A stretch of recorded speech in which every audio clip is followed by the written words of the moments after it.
सूर्य नारायण भगवान को बिना रुके चलने की आज्ञा है। बस चलते रहना है उनके अश्वों के साथ में। सूर्य नारायण भगवान को अपनी यात्रा पूर्ण करना। और सूर्य नारायण भगवान चलते रहते चलते रहते चलते रहते। सूर्य नारायण भगवान को याद आया कि मेरे घोड़े चलते चलते थक गए होंगे, पानी कहाँ पिए। मार्कंडे पुराण का चरित्र है, बहुत ध्यान से मौका मिले तो गीता प्रेस गोरखपुर की मार्कंडे पुराण निकालकर उसमें पढ़ना मिल जाएगा। सूर्य नारायण भगवान चलते चलते विचार करने लगे कि मेरे घोड़े प्यासे हैं, इनको क्या पिलाऊं। तब एक क्षण के लिए सूर्य नारायण भगवान ने अपने घोड़ों को रोक दिया और जल का एक कुंड देखकर वहां घोड़ों को पानी पिलाया। जैसे ही पानी पिलाया तो सूर्य नारायण भगवान को फिर ज्ञात हुआ कि रुकना तो है ही नहीं, करें क्या। घोड़े तो पानी पीने में लग गए। सूर्य नारायण भगवान ने देखा वहां पर गधे खड़े हुए थे।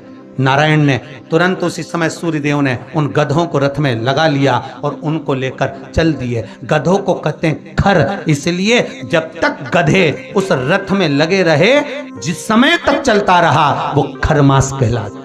फिर वापस घोड़े आ गए, गधों को निकाल दिया गया और रथ फिर आगे बढ़ गया। इसलिए इसमें शुभ कार्य नहीं होते, विवाह शादी आदि का आदि फंक्शन कुछ नहीं होता। पर आज के ज़माने में लोग सोचते हैं कि थोड़ा गार्डन वार्डन थोड़े फ्री मिल जाएंगे तो लोग, दुनिया के लोग इसी समय पे शादी करते हैं और बाद में फिर आंख में से आंसू बहाते, हमारी बहू ऐसी मिली महाराज।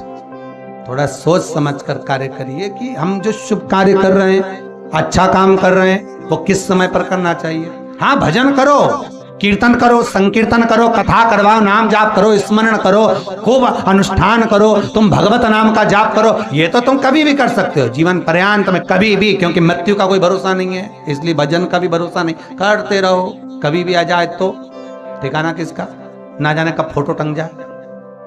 इसलिए भजन में पीछे मत रहो, भजन तो करते रहो, नाम जाप करते रहो, नाम स्मरण करते रहो। श्री शिवाय नमस्तुभ्यम। हर हर महादेव, जय महाकाल।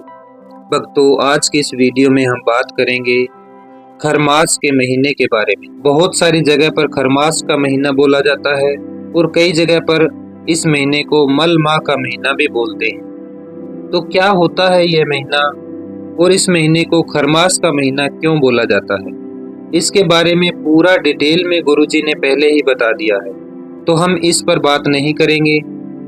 हम बात करेंगे कि इस महीने में हमें कौन सा कार्य करना चाहिए और कौन सा कार्य हमें इस महीने में नहीं करना चाहिए।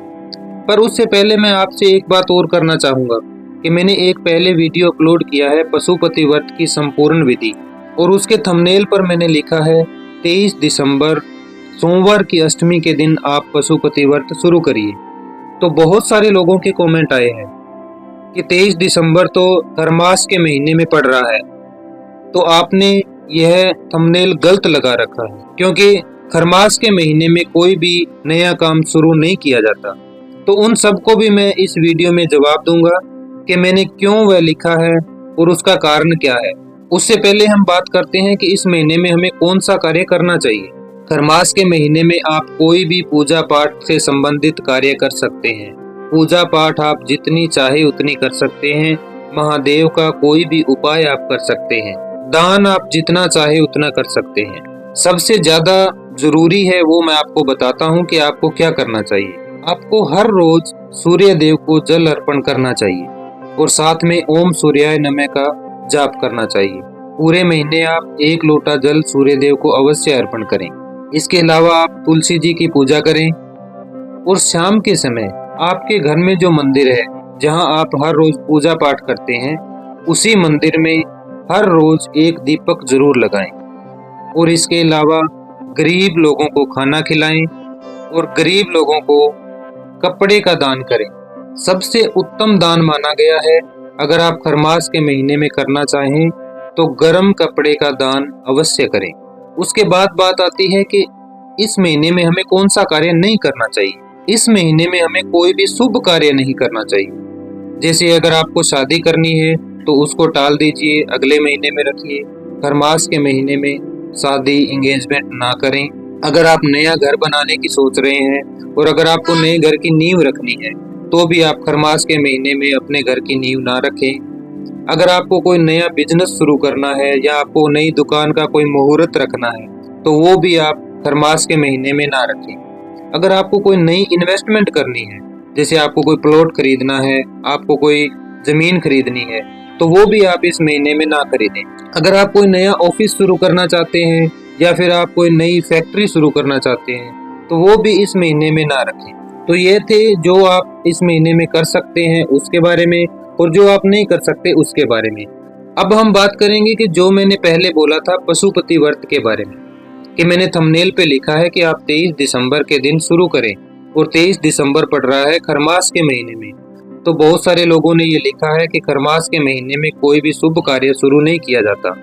बिल्कुल उन्होंने सही लिखा है कि खरमास के महीने में कोई भी शुभ कार्य नहीं किया जाता, पर यह कार्य नहीं है, यह एक पूजा है, और पूजा आप कोई भी कर सकते हैं। पशुपति व्रत एक पूजा है, और पूजा आप कोई भी शुरू कर सकते हैं।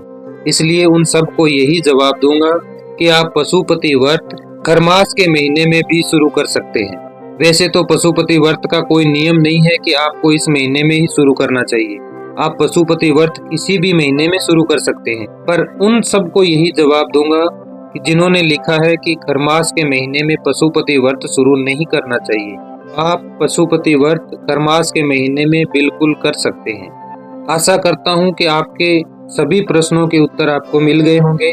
अगर फिर भी आपका कोई प्रश्न होता है जो मैं इस वीडियो में नहीं बता पाया, तो आप मुझे कमेंट करके भी पूछ सकते हैं। लगभग हर कमेंट का जवाब मैं देता हूं, और जो भी कमेंट करेगा उसका भी जवाब दूंगा।